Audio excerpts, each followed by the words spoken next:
오늘 함께 보실 하나님의 말씀은 사무엘상 17장입니다. 말씀 봉독은 34절에서 37절까지 하겠습니다.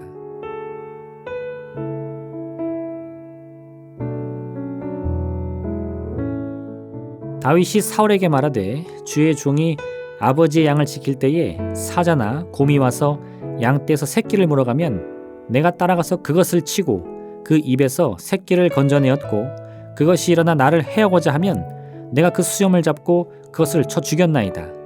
주의 종이 사자와 곰도 쳤은즉 살아계시는 하나님의 군대를 모욕한 이 할례받지 않은 블레셋 사람이리이까 그가 그 짐승의 하나와 같이 되리이다.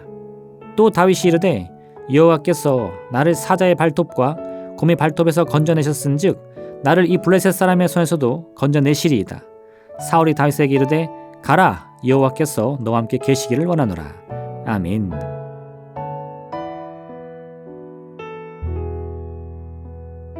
다윗이 사무엘에게 기름 부음을 받은 후에 이스라엘과 블레셋과의 전쟁이 다시 일어납니다. 처음 사울은 아들 요나단의 활약에 힘입어 전쟁을 승리할 수 있었지만 사실 그때도 처음에는 블레셋 군대의 기세에 눌려 이스라엘 군사들은 도망을 치기 바빴습니다. 그리고 이번에는 사정이 더욱 좋지 않았습니다. 블레셋 진영에서 골리앗이라고 불리는 장수 하나가 나와서 누구든지 자신이 있으면 자신과 1대1로 겨뤄보자고 제안을 합니다. 이런 싸움의 방식은 고대 전쟁 때 상대방 군대의 사기를 꺾기 위해 종종 벌어지곤 했습니다. 그 군대에서 가장 강한 장수가 나와서 자신들이 속한 군대를 대표해 1대1로 싸움을 벌이는 것입니다. 고대 그리스 신화인 호메로스의 서사시 일리아드를 보면 그리스와 트로이가 전쟁을 벌이는 가운데 그리스의 장군 아킬레우스가 트로이의 군대를 이끌던 헥토르와 1대1 대결을 펼칩니다. 그리고 이 대결에서 승리한 쪽의 군대는 사기가 충천하여 전쟁의 승리를 쉽게 얻게 되는 것입니다.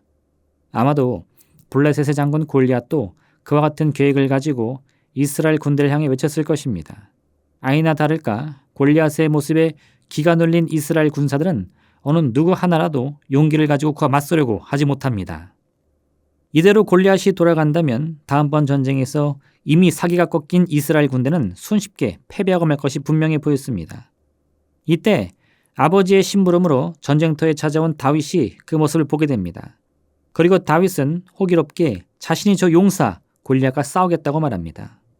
사울은 물론 모든 이스라엘 병사들이 어린 다윗을 말렸지만 소용이 없었습니다.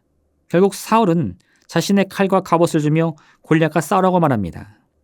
다윗이 사울의 갑옷을 입고 칼을 휘둘러 보았지만 체구가 작은 자신에게는 너무 버겁게 느껴졌습니다. 다윗은 갑옷을 벗어던지고는 자신이 가장 자신있게 다룰 수 있는 물맷돌을 가지고 나가겠다고 말합니다. 그렇게 이스라엘 진영에서 아무 무기나 갑옷도 없이 맨몸의 소년이 걸어 나오자 골리앗은 기가 막혔습니다.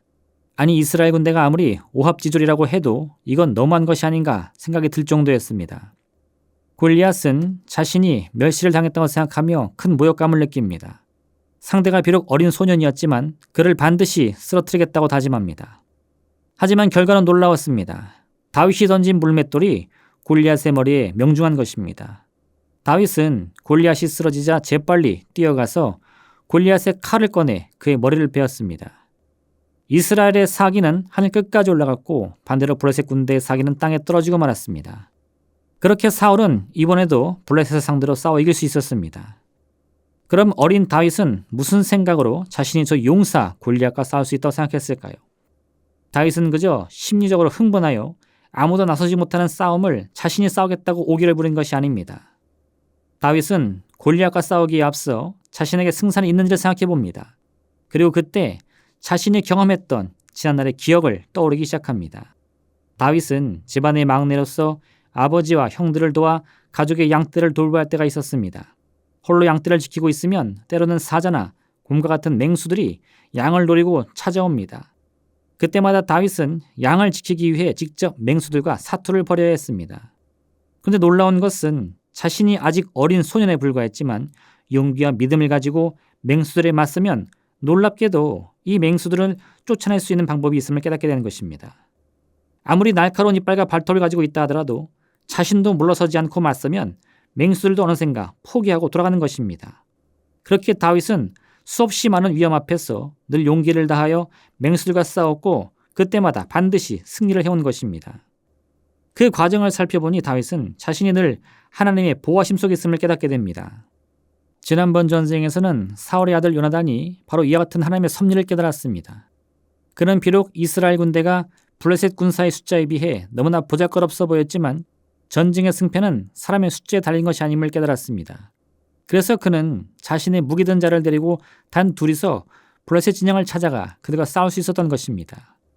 이번에는 다윗이 바로 그러했습니다. 다윗 역시도 자신의 인생의 경험에 비추어 볼 때 싸움의 승패는 하나님의 손에 달려있음을 깨달았습니다. 어린 자신도 하나님을 의지하면 사자나 곰과 싸워서도 승리할 수 있었습니다. 그렇다면 골리앗이라고 해서 다를 것이 무엇입니까?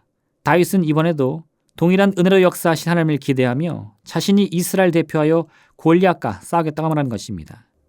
이렇게 하나님의 섭리를 깨달은 이들은 주어진 환경의 틀과 한계를 넘어서는 놀라운 소망과 비전을 바라보게 됩니다. 다윗은 골리앗과 싸우기에 앞서 시내에서 매끄러운 돌 5개를 준비합니다. 그는 이미 싸움의 형세가 어떻게 될 것인가 머릿속으로 그리어가며 자신이 승리할 모습을 바라본 것입니다. 하나님을 의지한다는 것은 그저 손 놓고 승리가 내 입에 떨어지기만을 기다린다는 의미가 아닙니다. 하나님이 주실 승리를 기대하며 어떻게 하면 자신이 그 승리의 지점에 도달할 수 있는지를 마음속으로 끊임없이 그리며 바라봐야 하는 것입니다. 그리고 자신이 그린 승리의 그림을 향해 온 힘을 다해서 달려나가야 합니다. 때론 힘이 부족할 수도 있고 때론 계획이 잘못될 수도 있습니다. 하지만 그런 문제와 어려움 앞에 낙심하고 포기하는 것이 아니라 문제와 어려움에서조차 선하신 뜻과 계획을 위한 도구로 바꾸시는 하나님의 권세를 믿고 계속해서 또 전진해 나가는 것입니다. 그렇게 다윗은 골리앗을 넘어뜨리고 승리할 수 있었습니다. 우리도 믿음을 가지고 승리를 향한 내일의 소망을 포기하지만 않는다면 우리 앞을 가로막고 있는 어떤 문제라도 반드시 넘어설 수 있습니다. 오늘 이 귀한 믿음을 가지고 우리 인생을 괴롭히는 이 골리앗과 같은 문제와 싸워 반드시 승리하는 복된 날 되시기를 바랍니다. 기도하겠습니다. 사랑의 하나님 아버지, 참으로 늘 우리 마음 가운데 소망의 빛을 비춰 주옵소서. 그 귀한 믿음을 가지고 항상 어제보다 더 나은 오늘을, 오늘보다 더 나은 내일의 그림을 그려보며 마음으로 바라며 또 기도하며 나아가게 하여 주옵소서. 멈추지 않는 자, 포기하지 않는 자, 눈물로라도 씨를 뿌리는 자는 반드시 기쁨으로 거둔 날이 올 줄로 믿습니다. 오늘 하루도 같은 복된 내일을 바라보며 기쁨 가운데 감사의 제목 가운데 살아갈 수 있는 복된 날 되게 허락하여 주옵소서. 예수님의 이름으로 기도합니다. 아멘. 하늘에 계신 우리 아버지, 아버지의 이름을 거룩하게 하시며 아버지의 나라가 오게 하시며 아버지의 뜻이 하늘에서와 같이 땅에서도 이루어지게 하소서. 오늘 우리에게 일용할 양식을 주시고 우리가 우리에게 잘못한 사람을 용서하여 준 것 같이 우리 죄를 용서하여 주시고 우리를 시험에 빠지지 않게 하시고 악에서 구하소서. 나라와 권능과 영광이 영원히 아버지의 것입니다. 아멘.